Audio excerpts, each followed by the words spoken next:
Cracovie, perle de la petite Pologne, cité médiévale aux si beaux monuments, résidence de l'une des plus célèbres universités européennes, ville berceau de Copernic. Comment imaginer un seul instant, sur cette place, si grande, si propre, que cette ville fut le lieu de tant d'horreurs? Comment s'imaginer la détresse, les cris, la souffrance au milieu de tant de touristes aux visages joyeux et insouciants? Comment apprécier la quiétude de la cathédrale et prier sereinement quand on se rappelle qu'on a voulu ici exterminer un peuple et une religion? Comment s'imaginer des hommes et des femmes mourir pour un quignon de pain au milieu de tous ces restaurants aux terrasses remplies?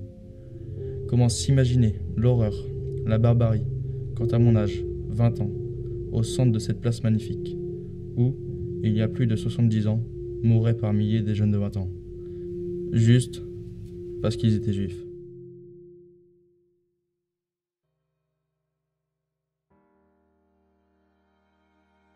Marcher dans une ville à la recherche de son histoire. Plan en main, guide dans la poche, on recherche les monuments, les statues, les musées. Mais à Kazimierz, nul besoin de plan. Chaque pierre, chaque mur, chaque rue transpire l'histoire. Nous marchons dans un monde moderne, mais notre esprit est en 1941. Le temps est suspendu, autour du cimetière, de la synagogue. Au détour d'une rue, un peu à l'écart, quelques mots ont été écrits sur la façade d'une maison. Et ces quelques mots, terribles mots, sont là pour nous rappeler que la vie s'est arrêtée un matin de 1941. Nos regards se voilent, nos esprits s'abandonnent, nous sommes avec eux. Nous abandonnons nous aussi Kazimierz et traversons la Vistule. Et nous arrivons, nous aussi, sur la place du ghetto. Sur la place des héros. Pas de cris, pas de hurlements, pas d'aboiements pour nous accueillir. Juste le silence et des chaises. 65. 65 chaises pour les 65 000 juifs de Cracovie assassinés. 64 d'entre elles sont tournées vers le ghetto, vers la mort. Une est orientée vers l'usine de Schindler. Porte de sortie vers le travail, vers l'espoir, vers la vie.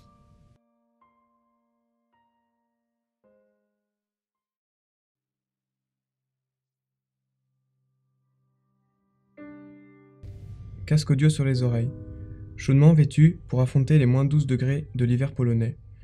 Nous suivons notre guide. Nous marchons, lentement, en groupe vers l'entrée du camp. Au loin, le célèbre portail apparaît et son inscription devient, petit à petit, de plus en plus lisible. Arbeit macht frei. Le travail rend libre. Quelle ironie. 1,1 million de juifs sont passés sous ce portail.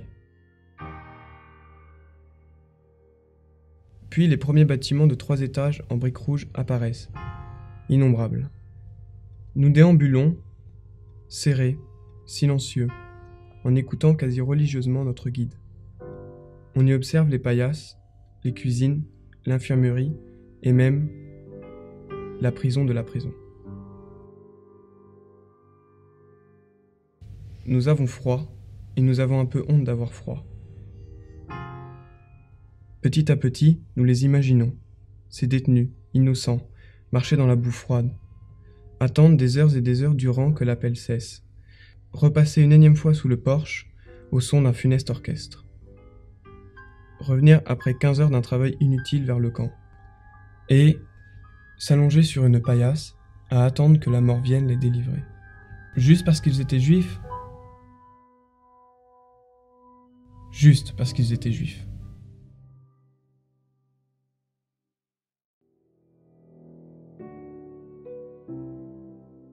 Entre les blocs 10 et 11, dans une grande cour rectangulaire, se dresse un haut mur de parpaing. Les fenêtres qui donnent sur cette cour sont toutes murées, condamnées, comme ces déportés qui y étaient exécutés. Aussi incroyable que cela puisse paraître, dans cet enfer concentrationnaire, où tant et tant d'hommes et de femmes périssaient, de faim, de froid, de maladie, de fatigue. Certains mouraient exécutés par balles. « Debout !» Fiers. Fiers de mourir dignement en regardant leur bourreau. Fiers d'avoir eu le courage de s'opposer, de fuir, de résister. Fiers de regarder une dernière fois leur assassin. Des fleurs remplacent aujourd'hui les taches de sang sur les parpaings.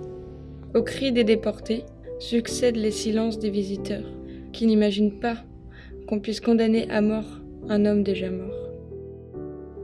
Une bougie scintille au pied du mur pour rappeler à tous que nous devons aussi notre liberté à ceux qui ont résisté et qui sont morts entre les blocs 10 et 11.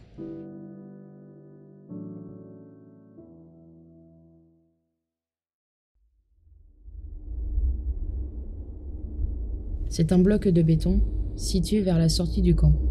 Un bloc carré, gris, banal, une petite porte permet d'y entrer. Une porte, toute simple, qui séparait hier le monde des vivants et des morts. Quand j'ai franchi cette porte, je me suis senti de suite oppressé, désemparé, incapable de rien. L'endroit est sombre, glacial, mais les frissons qui parcourent mon corps ne viennent pas de l'hiver. Les murs parlent, je sens la présence de tous ces condamnés. Je vois les traces d'ongles laissées dans le béton armé. J'imagine leur détresse, leurs cris, leur dernier espoir qui s'évanouissent. Ma gorge se serre. J'ai de plus en plus de mal à déglutir, à avancer, à penser. C'est une sensation si étrange, si étrangère. Je suis dehors, j'ai refranchi la porte. Je voudrais parler, je voudrais crier, hurler, mais aucun mot ne sort de ma bouche. Je n'ai plus de voix devant tant d'horreur.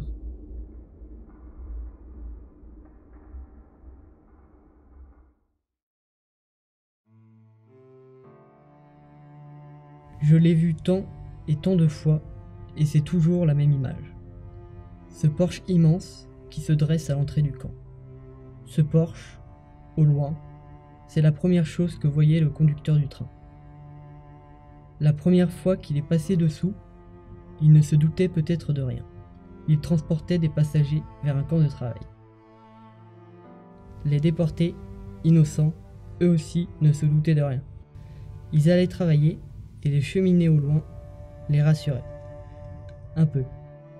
Puis, le conducteur est repassé sous le porche. Une fois, 2 fois, 100 fois. Comprenait-il que ce voyage n'était qu'un aller simple vers la mort? Certainement, mais il ne dit rien, ne fit rien. Passé le porche, un peu plus loin, au cœur de l'immensité du camp, se dresse un wagon, seul et apparemment en bon état. Il aurait dû servir à transporter des marchandises ou du bétail. Mais il transportait des femmes, des hommes, des enfants, des vieillards. Et devant ce wagon, je les imagine, innombrables, serrés comme du bétail, avec la faim, la soif, ces besoins naturels qui les tiraillent. Et il y a nous, 78 ans plus tard. Nous, qui nous plaignons sans cesse de la qualité de nos transports, assis dans les fauteuils des wagons. Nous, qui devrions penser à toutes ces personnes qui, un demi-siècle avant nous, mouraient de faim et de soif dans des wagons noirs, sans jamais pouvoir s'asseoir.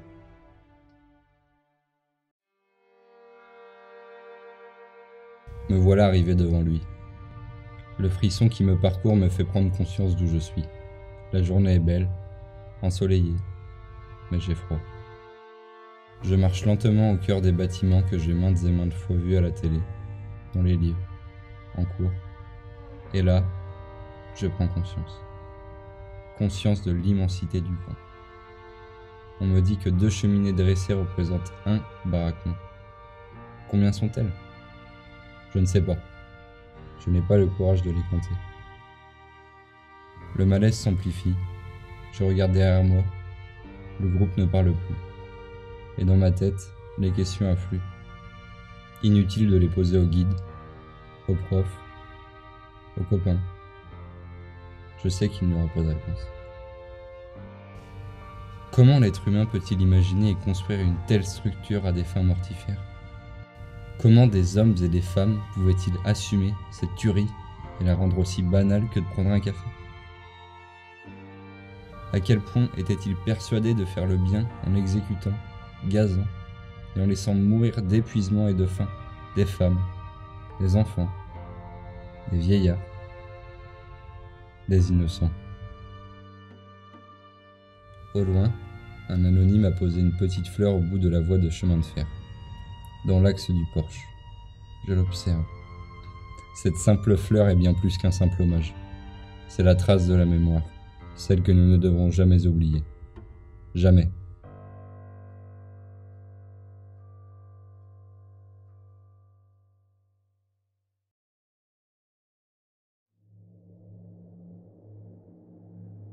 Il fait froid. Je devrais bouger pour me réchauffer, mais je reste immobile, le regard vide, fixé sur ce gibet. Et je cherche la raison qui rend cette potence presque belle. La raison est pourtant simple. C'est ici, entre sa villa et les chambres à gaz, que Rudolf Höss, commandant des camps d'Auschwitz, a été pendu le 16 avril 1947. Ils ont offert à cet homme un procès, une mort digne et rapide, lui qui a initié l'utilisation du Zyklon B, envoyant chaque jour des milliers de juifs agonir lentement dans l'horreur des chambres à gaz.